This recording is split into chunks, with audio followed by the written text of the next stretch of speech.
તમને મેં પહેલે પણ કહ્યું હતું અને આજે તમને કહું છું, અન્યાય સામે ઝૂકવું એ પાપ છે. અંગ્રેજો એમ વિચાર છે કે તેઓ આપણે દબાવી દેશે. અરે સાહેબ, લોકોને જેટલું ટીપશો એટલું જ મજબૂત બનશે.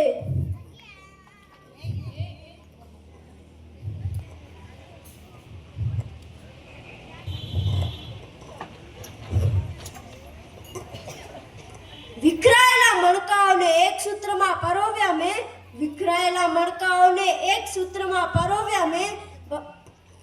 ના ઝૂક્યા કદી અન્યાય સામે, ના કદી મેદાન છોડ્યું છે. ના ઝૂક્યા કદી અન્યાય સામે, ના કદી મેદાન છોડ્યું છે. અમે તો હળના હાથે જ જુલમનું ગર્વ તોડ્યું છે. અમે તો હળના હાથે જ જુલમનું ગર્વ તોડ્યું છે. ખેડૂતનો દીકરો છું સાહેબ, પરસેવે માતૃભૂમિ સીંચી છે. ખેડૂતનો દીકરો છું સાહેબ, પરસેવે માતૃભૂમિ સીંચી છે. મેં જ આઝાદીની સવાર પોતાની આંખે ખેંચી છે. મેં જ આઝાદીની સવાર પોતાની આંખે ખેંચી છે.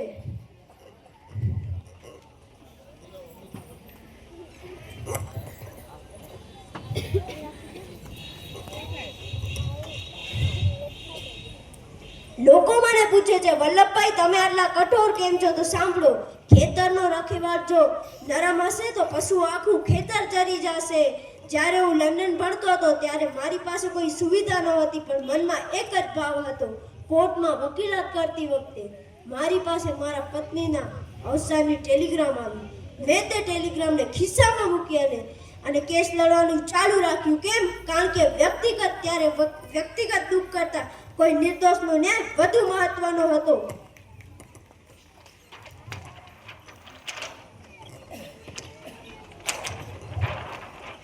આઝાદી તો મળી ગઈ, પણ નાના નાના ટુકડાઓમાં વહેંચાયેલું ભારત આપણે મંજૂર છે નહીં.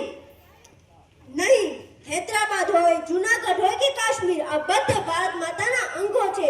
જો કોઈ રાજા વિચારશે કે તે અલગ રહેશે તો તે તેની સૌથી મોટી ભૂલ છે. મને પણ પ્રેમથી સમજાવો છે, પણ જો કોઈ આડાપાડા ચડશે તો તેને સમજાવો એ મારું ધર્મ છે. મેં તે ધર્મ પૂરો કર્યો. હવે ભારત એક છે, અખંડ છે. વિખરાયેલા મણકાઓને એક સૂત્રમાં પરોવ્યા મેં, વિખરાયેલા મણકાઓને એક સૂત્રમાં પરોવ્યા મેં. ભવ્ય ભારતના સપનાઓને હકીકતમાં જોયા મેં, ભવ્ય ભારતના સપનાઓને હકીકતમાં જોયા મેં. નહીં રહે ટુકડા આ ધરતીના એવો સંકલ્પ મેં લીધો છે.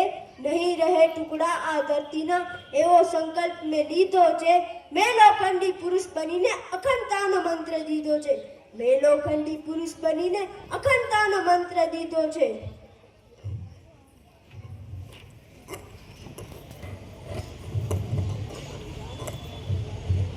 આ દેશથી રજવાડાઓને તો બચાવી લીધું, પણ હવે તેના અંદરના ભ્રષ્ટાચાર અને આળસથી પણ બચાવવાનો છે. યુવાનો યાદ રાખજો, મહેનતનો કોઈ વિકલ્પ નથી. વાતો કરવાથી ક્રાંતિ નથી આવતી, પરસેવો પાડવો પડે છે. તમારા અંદર લોખંડ જેવી મક્કમતા હોવી જોઈએ. જો તમે એક હશો તો તમને કોઈ હલાવી પણ નહીં શકે, પણ જો અલગ થઈ જશો તો ફરીથી ગુલામ બની જશો. મારી પણ એક ઈચ્છા હતી કે ભારત સોનાની ચીડિયા નહીં પણ લોખંડનો ગઢ બને. જાઓ, કામ પર લાગી જાઓ.